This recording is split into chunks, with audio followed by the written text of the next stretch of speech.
This is Gail again, and thank you for having me in your home. Today I was going to tell you a little bit about a person who doesn't see well and the use of a recorder. Um, those of you who are watching this don't realize how hard it is to remember anything. Y'all can write it down somewhere and look at it later.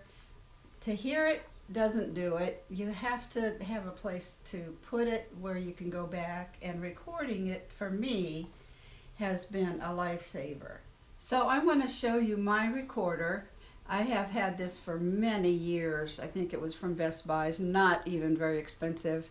It's called an Olympus Note Corder DP-10, and it's so simple to use.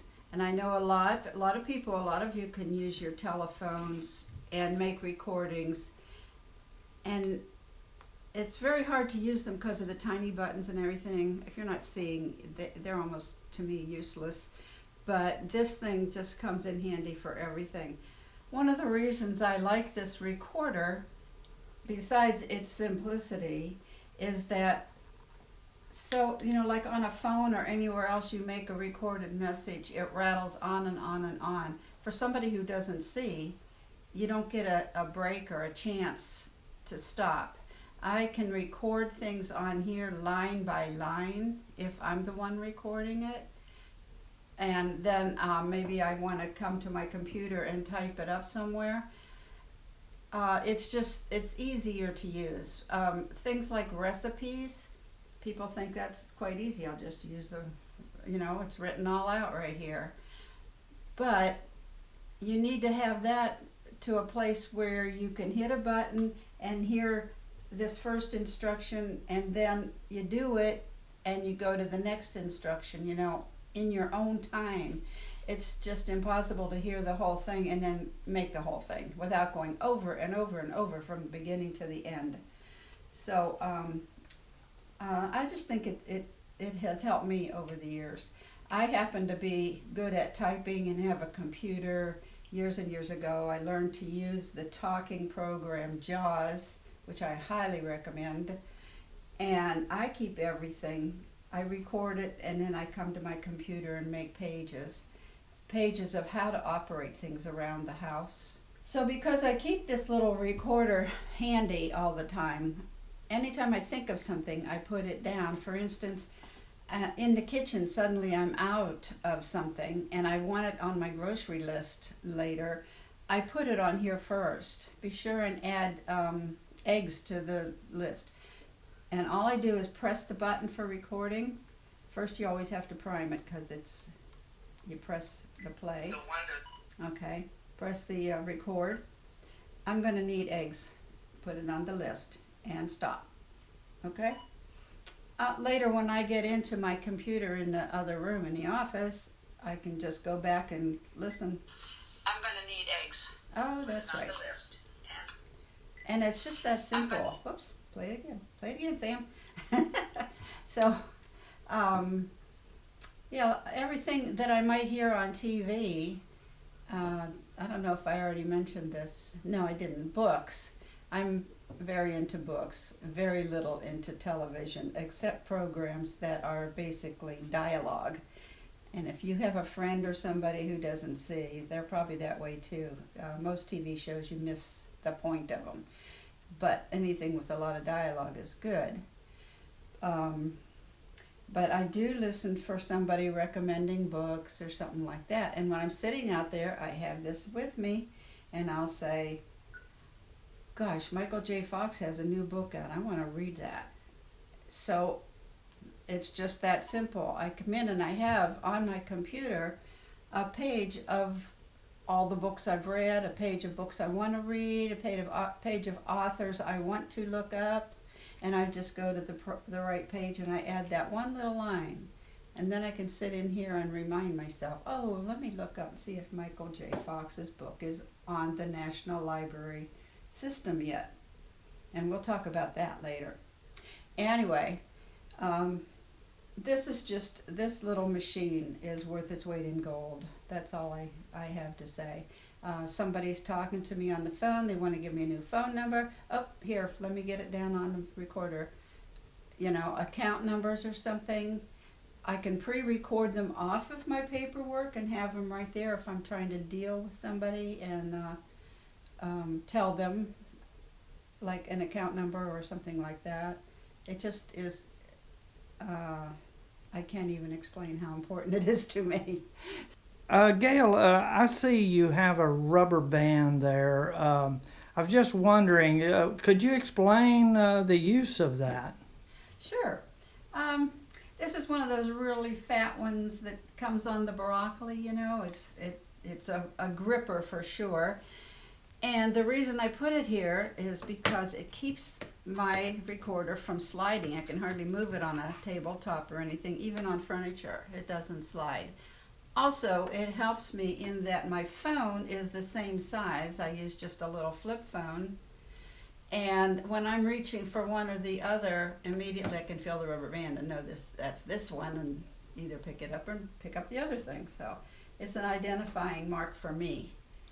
Okay, the other thing I'd like you to go over is, how do you get the information onto your computer from your recorder? What are the steps that you use? I'm going to go to my recorder and add these couple of things to my shopping list, okay? So, Alt tab. Shopping list dashboard. There's my shopping list. I already have quite a list there. I think I'll go to the bottom of it. Bottom of file. Land, calcium sit, drugs, land, avocado. Okay, and also my list is in order according to the store pretty much. So I'm in the produce department right now on my little list, and I'm going to put down that I need celery CELERY and green pepper. GREEN space PEPPER. Okay, and let me show you how I make this list, because I don't go into store and shop, but I have the whole list according to my local grocery store. I have a file that I've made called Publix at Hunter's Crossing. That's my Publix.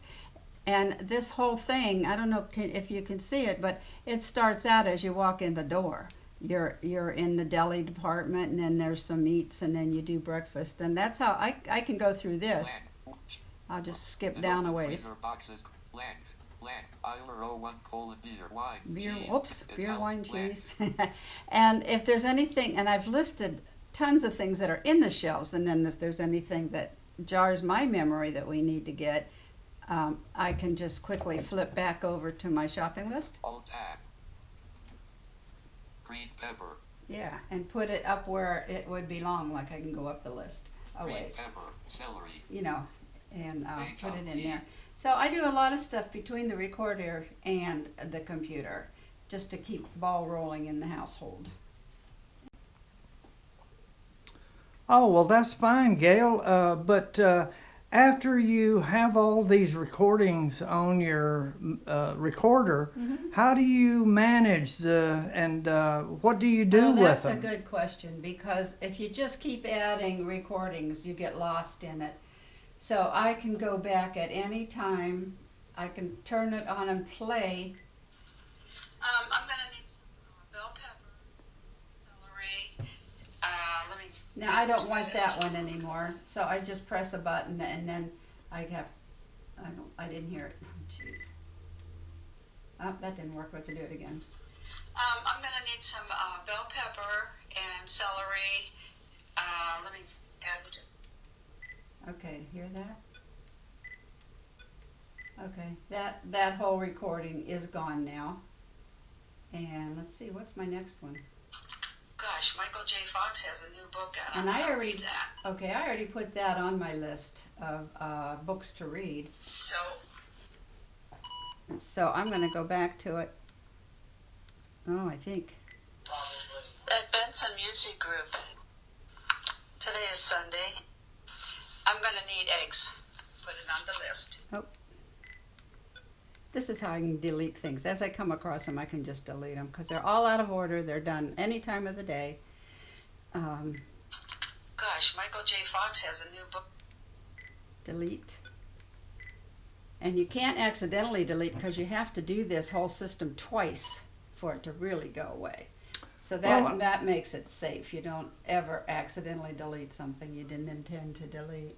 Okay, so it looks like you can keep your recorder up to date all the time so that you have a clear place to put new information and then work with that as you showed us. And not only that, but if I took you to the very beginning of my recording, I have things on there like my children's mailing address and just certain things in case we're out and about and we want to send a gift or a card or something. There's a few things that I leave on here all the time, ready access, and it's with me. So that's handy too. It's like carrying a little, well, it's a notepad. This is my notepad, and it's like carrying that around with you. But look how tiny it is and convenient. So I can't express it enough how much I can use this thing. Okay, I'm going to let you go. Thanks for having me over,